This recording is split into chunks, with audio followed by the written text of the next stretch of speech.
আমাদের বিচার বিভাগের গত 15 বছর নয় 12 বছরের একটি ব্যর্থতা ছিল হচ্ছে সাগর এবং রুনির যে মার্ডার কেসটা রয়েছে সেটির ব্যাপারে আপনারা জানেন যে 111 বা 113 বার সময় নেওয়া হয়েছিল শুধুমাত্র পুলিশ রিপোর্ট জমা দেওয়ার কারণে। আমরা আমাদের প্রধান উপদেষ্টার জাতির উদ্দেশ্যে ভাষণ এবং আমাদের প্রধান বিচারপতিরও যে অভিভাষণ রয়েছিল সেখানেও এই মামলাটির কথা উঠে এসেছিল। তখন আমরা দেখি যে আসলে 2012 সালে একটি রিট পিটিশন ফাইল করা হয়েছিল যেখানে বলা হয়েছিল যে র্যাবকে তদন্ত করতে দেওয়ার জন্য, এবং শুধু তাই না, ওখানে তদন্ত করার সময় কাদেরকে জিজ্ঞাসাবাদ করতে হবে সেটাও স্পেসিফাই করে দেওয়া হয়েছিল। বিচারপতি এইচ.এম. শামসুদ্দিন চৌধুরী মানিক এবং বিচারপতি জাহাঙ্গীর হোসেন অর্ডার দিয়েছিলেন যে এটাতে তদন্ত করার সময় প্রশ্ন করতে হবে হচ্ছে আপনার অ্যাকাডেমিশিয়ানদেরকে, জার্নালিস্টদেরকে, এনজিওদেরকে, এবং এদের মাধ্যমে তদন্ত করার কথা বলেছিলেন। কিন্তু গত 12 বছরে আসলে তদন্ত খুব একটা কিছুই হয়নি। খুবই সিম্পল একটা রিজন যে যাদেরকে এই রিটটা করে চাওয়া হয়েছিল যে তারা তদন্ত করুক, that is rapid action battalion RAB, তাদের তদন্ত করার কোনো ক্ষমতা বা তাদের তদন্ত করার কোনো এক্সপার্টিজ কখনোই নেই। র্যাপিড অ্যাকশন ব্যাটালিয়ন হচ্ছে একটি অপারেশনাল ফোর্স, তারা এনফোর্সমেন্টের কাজ করতে পারে কিন্তু তারা তদন্তের কাজ করার জন্য মোটেই ইকুইপড ছিল না। এবং এই বিষয়টি নিয়ে কখনোই আমাদের আদালতেও এসে বলা হয়নি যে র্যাব এই মামলাটি তদন্ত করতে পারবে না। গত 12 বছর ধরে এভাবেই মামলাটা ঝুলেছিল। তো আমরা বিভিন্ন এজেন্সির সাথে সবার সাথে কথা বলে আজকে আদালতের কাছে আর্জি জানিয়েছিলাম যাতে তদন্তকারী যে সংস্থা রয়েছে সেটিকে পরিবর্তন করে স্বরাষ্ট্র মন্ত্রণালয়ের কাছে দায়িত্ব দেওয়া হয় যে অতি শীঘ্র একটি উচ্চ ক্ষমতা সম্পন্ন টাস্ক ফোর্স তৈরি করবে যেখানে বিভিন্ন এজেন্সির সদস্যরা থাকবেন যারা এইসব ক্রিমিনাল ইনভেস্টিগেশনে অথবা জিজ্ঞাসাবাদে সবকিছুতে পারঙ্গম। এবং আমরা নিজেরাই বলেছি যে একটা সময়ের সীমা নির্ধারণ করে দেওয়ার জন্য যার মধ্যে এই মামলাটির তদন্ত রিপোর্ট ফাইল করা হবে। মাননীয় আদালত আমাদের বিচারপতি জনাব ফারাহ মাহবুব এবং বিচারপতি মাহবুল ইসলামের যে বেঞ্চ রয়েছেন তারা আজকে আমাদের এই আবেদনটাকে মঞ্জুর করেছেন এবং এটিকে পাঠিয়ে দিয়েছেন এখন র্যাবের কাছ থেকে নিয়ে স্বরাষ্ট্র মন্ত্রণালয়ের কাছে, যাতে স্বরাষ্ট্র মন্ত্রণালয় এখন একটি উচ্চ ক্ষমতা সম্পন্ন তদন্ত কমিটি তৈরি করে 6 মাসের মধ্যে রিপোর্ট জমা দেন। এবং রিপোর্ট জমা দেওয়ার একটা টেন্টেটিভ ডেটও উনি দিয়ে দিয়েছেন 6 এপ্রিল 2025।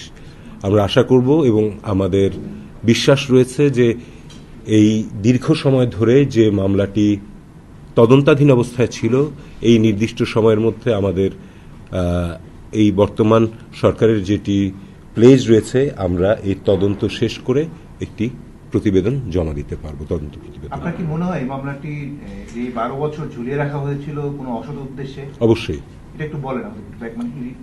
এই রিটটা যখন করা হলো তখন এখানে দেওয়া হলো র্যাবকে, এবং আমরা আমাদের এই অ্যাপ্লিকেশনের মধ্যে বলেওছি যে তৎকালীন সময়ের অগণতান্ত্রিক সরকারের চাপের ফলে র্যাবের কর্তৃপক্ষ এসে কখনো হাইকোর্টে জানাতে পারেননি যে তাদের পক্ষে এই তদন্ত করাটি সম্ভব নয়। সো এইখানে এই পুরো রিটটা যেটা রয়েছে সেটি আসলে সরকারকে কতখানি সাহায্য করার জন্য করা হয়েছিল আর কতখানি পুরো মামলাটাকে বিলম্বিত করে যাতে সত্য কখনো উদ্ঘাটিত না হয় সে কারণে করা হয়েছিল, সেটিও প্রবাবলি এই তদন্তের মাধ্যমেই বেরিয়ে আসবে। এটা তো মানে শুধু আজকে না, এটা সবসময় আমরা সবাই যারা কি বলবো এই ঘটনাটির সম্পর্কে জানি প্রত্যেকের মনেই একটা প্রশ্ন। আমার মনে হয় না যে বাংলাদেশে অন্য কোনো তদন্তের সময় এতবার সময় নেওয়া হয়েছে শুধুমাত্র একটা রিপোর্ট সাবমিট করার জন্য। খুবই মানে সহজ একটা ব্যাপার যে র্যাবের তো ক্ষমতা নেই, সেটা র্যাব কিভাবে তদন্ত করবে, তার তো থাকতে হবে সেই এক্সপিরিয়েন্স, তার তো থাকতে হবে সেই এক্সপার্টিজ। এই কথাটিও তাদেরকে দিয়ে বলানো যায়নি কখনো, তারা বলতে সাহস পায়নি। এখন চিন্তা করে দেখেন র্যাবকে যাকে সবাই ভয় পায় তারা এসে এটা বলতে ভয় পেয়েছিল, তাহলে এখানে কি পরিমাণ ক্ষমতার অপব্যবহারের প্রশ্ন ছিল। আচ্ছা, আইনগত এই সুযোগটা আছে কিনা, এই যে 112-13 বার পেছানো হলো, র্যাবই 111 বার, এই বিলম্বিত করার বা এটা করার জন্য র্যাবকে জবাবদিহিতার মধ্যে আনার সুযোগ আছে? আমরা তো আজকে আমি তো আমাদের এই যে যদি আপনারা আমাদের আবেদনটা দেখে থাকেন তাহলে দেখবেন যে আমরা বলেছি যে র্যাব, আমরা এটাও দেখেছি যে র্যাব বারবার করে চিঠি দিয়েছে যে আমরা এটাতে করতে পারবো না, আমাদের সম্ভব নয়, আমাদের পক্ষে এটা করা সম্ভব নয়, কিন্তু এই বিষয়টি কখনো আদালতের নজরেই নিয়ে আসা হয়নি।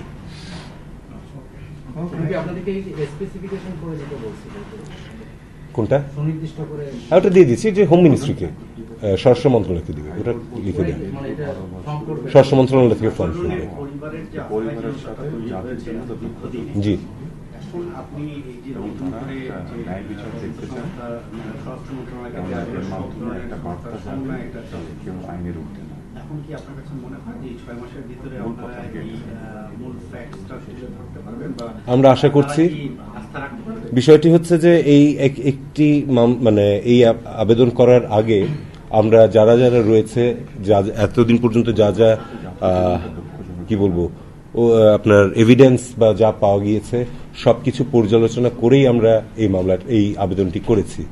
ফলে আমার মনে হয় যে এতদিনের যে একটা আস্থাহীনতার জায়গা ছিল, এইবার বোধহয় সেই আস্থাহীনতার জায়গাটা পরিবর্তন হবে। যেহেতু রাষ্ট্রীয়ভাবে মামলাটাকে মানে পরিকল্পিতভাবে মামলাটা যাতে তদন্ত না হয়, সঠিক তথ্য বেরিয়ে না আসে, সেখানে একটা চেষ্টা আমাদের কাছে মনে হয়েছে। তো এখন কি আপনার কাছে মনে হয় না যে দীর্ঘদিনে ফ্যাক্টস এভিডেন্স অনেকটা নষ্ট করে দেওয়ার চেষ্টা করা হয়েছে? সেটা তো অবশ্যই হয়েছে, কিন্তু আমার যদি মনে থাকে যে আপনাকে আমি মনে করে দিই যে আর্থার কনান ডয়েল একটা লিখেছিলেন যে অপরাধী যেখানেই যাক সূত্র কিছু রেখেই যায়, আর যতই চেষ্টা করুক পুরোপুরি চাপা কেউ কখনো দিতে পারে না।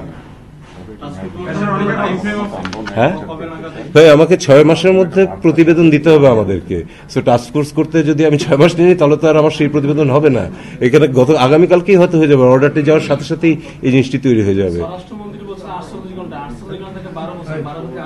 সেই স্বরাষ্ট্রমন্ত্রী এখন আর নেই, এখনকার স্বরাষ্ট্রমন্ত্রী সম্পূর্ণ পরিবর্তিত। তো সেই সাহারা খাতুনের সেই মন্তব্য 48 ঘন্টা, সেটা এখানে না আনাটাই বোধহয় নিরাপদ। আপনি কি আস্থা ফিরে পেয়েছেন? সেগুলোর উপর কোনো কিছু নেওয়া হবে, যেহেতু ওইখানে একটা ইন্টেনশন ছিল, ওই তদন্তের কোনো কিছু কি এখন গ্রহণ করা হবে নাকি একেবারে ফ্রেশ তদন্ত করা হবে? তদন্ত যখন চলবে তখন আগের যা ছিল সেটা গোপন থাকুক বা এই থাকুক সবকিছুই পর্যালোচনা তো অবশ্যই করা হবে। সেটা গোপন করার চেষ্টা হলেও হবে, সেটা মিসলিড করার চেষ্টা হলেও সেটাকে আপনার আওতার মধ্যে নিয়ে এসে দেখেই তারপরে করতে হবে। তদন্ত